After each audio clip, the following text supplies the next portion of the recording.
Hey everybody, welcome on in to Sports Live in the 215. Today we will discuss the Eagles' 28-22 victory over the LA Rams yesterday. It was one of the coolest games I think I've ever been to. My first ever snow game.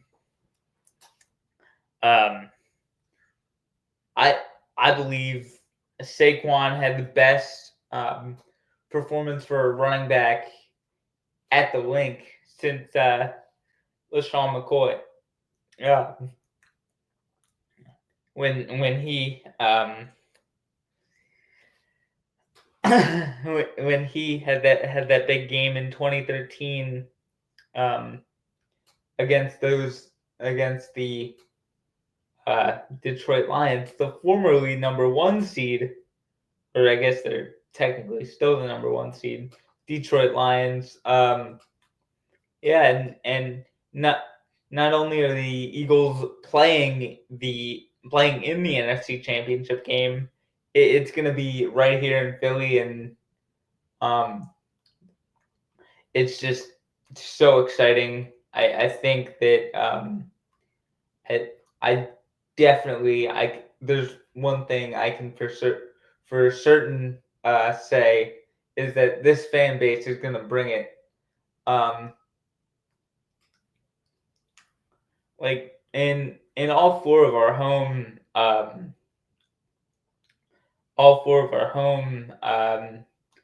NFC Championship games, the Eagles are undefeated.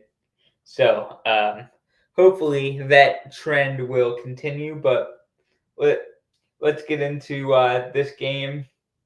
The the Eagles came out first drive and scored on a Jalen Hurts. I want to say it was maybe a 52 or 3 yard rushing touchdown on a little zone read keeper. That was a good way to get things started. Um, the one unit I will shout out is this defense. They were absolutely outstanding again, giving up just 22 points to Stafford, McVay, Cup, Nakua, and that offense is quite the feat, quite the accomplishment. So hats off to them. They kept our offense in it even when we were going through a bit of a dry spell midway through the second quarter. They were able to kind of shut the Rams down until we got rolling again. But um, and then in and then I want to say after the Rams got their after the Eagles scored their touchdown, unfortunately Jake Elliott missed his first of two extra points um, on the day, and he was just he's just been all over the place this season to the point to where they were discussing on WIP should the Eagles be holding kicker tryouts. And why this is a discussion the week of the NFC Championship game is beyond me. Like you're not gonna try out a new kicker um, with maybe two games left in the season. Like you're not gonna do that with your season on the line. You do that in November at the absolute latest. Excuse me. Oh man. Um. But yeah, I just can't believe that's a discussion. My me and or my brother Tommy and I were saying how or he was saying to me how he thinks Jake will make a big kick in the Super Bowl if we make it, or and all his trials and tribulations from this year will be forgotten about. Like I still have complete confidence in this guy. Um, the coaches seem to, and it's really the fans and the media that have stirred that pot, which is what else is freaking new. Welcome to Philadelphia. Sometimes the sports journalism in this city is a joke. Um, but anyway, I have complete confidence in Jake. He's been in big moments before. He's made big kicks. Um, so I'm not worried about him. Um, maybe a little bit, or maybe more than a little bit, but I I do think he'll make big kicks and we'll like our relationship with him will be back on track. Like Eagles fans are used to having a calming experience when Jake Elliott trots on the field. Now it hasn't turned out that way this year, but I still think he'll perform when the lights shine brightest, and the lights don't shine much brighter than the NFC Championship. So I think he'll have a big week next week. But anyway, let's get into more of this game. I thought Oren Burks um, as the replacement for Nakobe Dean was a bit of a surprise. Like I I didn't know he was getting the start until they announced the starting lineups, and the Eagles PA guy was like starting at linebacker number 42, Oren Burks, and my brother was really surprised that Jeremiah Trotter Jr. didn't get the start on Sunday, but I thought Oren had a good game. Zach Bond again, fantastic game. He was just all over the field. Jalen Carter, oh my god, this is the great. Oh my god, like I think next to Fletcher Cox, he might end up being the greatest defensive tackle I've ever seen. Oh my god, like the way he pushes pockets, the way he gets pressure, it you almost can't replicate it. Like there's very few guys that can get pressure from the defensive tackle spot routinely, and um, Aaron Donald's one, Jerome Brown is one. I'm not sure if Merlin Olsen was a defensive tackle. I think Deacon Jones was the defensive end for the fearsome foursome for that defensive line. Um, but yeah, there are very few guys that can create the amount of just stress on opposing offenses coming from that defensive tackle slot, and he's um, he's been nothing but an absolute just gem of a pick. The 8 teams that passed on him are looking just so stupid right now, and it's a beautiful thing. It really is. Um, Darius Slay quietly had a big game, um, and we needed it, especially since later in the game, I believe in the third quarter or second quarter, Quinyon Mitchell Quinyon Mitchell was pulled from the game due to maybe spraining his AC joint in his shoulder, which hopefully he can get back for the NFC Championship, because he's been our best defensive player, maybe next to Jalen Carter. He's just been an absolute godsend. How 21 teams passed on him, and we didn't even have to move up to get Quinyon, is that's crazy to me.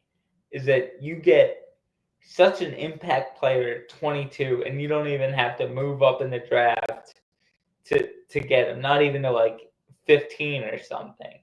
But credit to Howie Roseman, credit to his staff and the scouting department as well. It's a great find in Quinyon and Cooper for sure. N'Kobe, Jordan, Jalen as well. Keeley.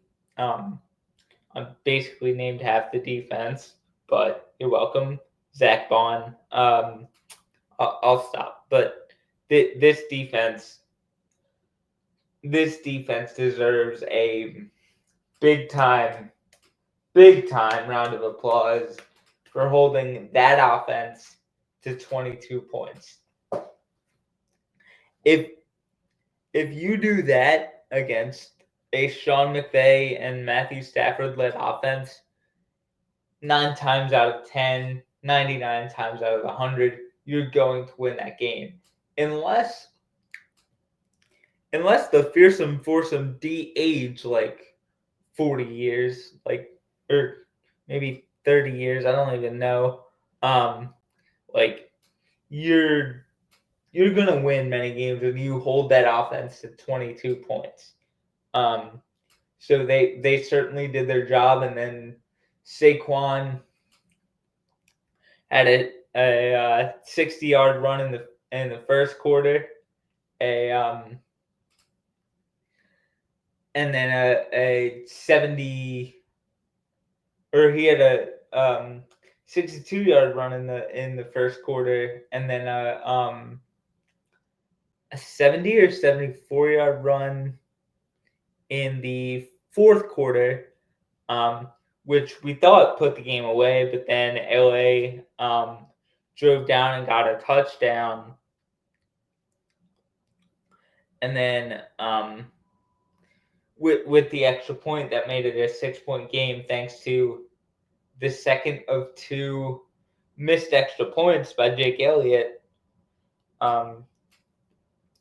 It was just an all-around rough day for the Eagles kicker from a PAT standpoint, but he did make 2 big field goals. So hopefully that gets him rolling, because the Eagles are going to need him. And for my money, he's still the best. He's still one of the very best kickers in the league. I don't think, apart from maybe Justin Tucker, who's also had a down year, I don't think I would take anybody else over him. Maybe Harrison Butker, but that's a maybe. I just think he's the most clutch kicker. The most clutch kicker I've watched since David Akers. I mean, this dude in a big moment is just an absolute killer. He is an assassin.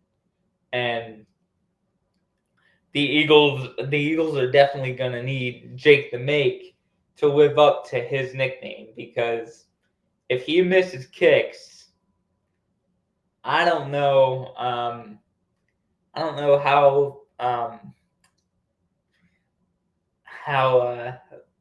or I don't know what the next move would be for Howie and his staff. And the relationship between he and the fan base is will be one of strain for sure. But I still think he's one of the clutchest kickers in the NFL, and I'm gonna do what the coaching staff are gonna do, not what most media outlets and most fans would do, is just continue to rock with the guy, and he'll he'll make a clutch kick, I promise you, and this will all be forgotten. But um, obviously, missing two PATs is it's bad for sure, and yeah, and I know Jake's a very prideful guy, so he'll make the adjustments, he'll make the corrections, and he'll get it fixed. That's for sure. So one thing I did want to touch on is on his second touchdown, where he galloped through the snow. Barkley slowed down to at look at Jared Verse. For those of you that don't know, he was the Rams defensive lineman who who said that he hated Eagles fans. So Barkley gave him a little stare down, and to use his words, he got called into the principal's office, but he didn't get a penalty, and that's basically all that matters. I feel like this Eagles team can beat anybody, especially a rookie Jaden Daniels who has never experienced the link at he's experienced the link at full volume in a regular season, but he has never experienced the the link at full volume in the playoffs, much less an NFC Championship game. So, um, to the fans that are going to the game, please bring the energy. Like, make him wish he never suited up. Make him wish. Make him wish he wasn't even in Philly. Just make it so miserable for the young, fantastic signal caller that he's just like I want to be anywhere else right now. If we do that, our defense will continue to make big stops against a high-powered offense, and this is the third time we'll face the Commanders, so we'll see who who earns the advantage, who earns the 2-1 advantage in this season series. It should be a really fun one. I'm looking forward to it. I think Saquon's gonna have another big day. I mean, that guy is it makes my jaw not even drop. It makes my jaw hit the floor. Like I don't I'm surprised I still have a jaw with the amount of times I've needed to pick it up off the floor. And um that guy's just one of the greatest players I think I've ever seen, and this is only his first year here. Oh my god. He's 148 yards away from breaking Terrell Davis's um, total rush yards record. I don't have the number in front of me. I'll make a post on Twitter. Make a post on Twitter when I do to get you guys those exact numbers. But I think this guy was just signing of the offseason from Mr. Howie Roseman between Saquon, CJ, and Zach Bond. If the Eagles free agency ended right there, that would have been pretty good. But no, he signed Mekhi Becton, um, which allowed Cam Jurgens to move to center. to replace Jason Kelsey.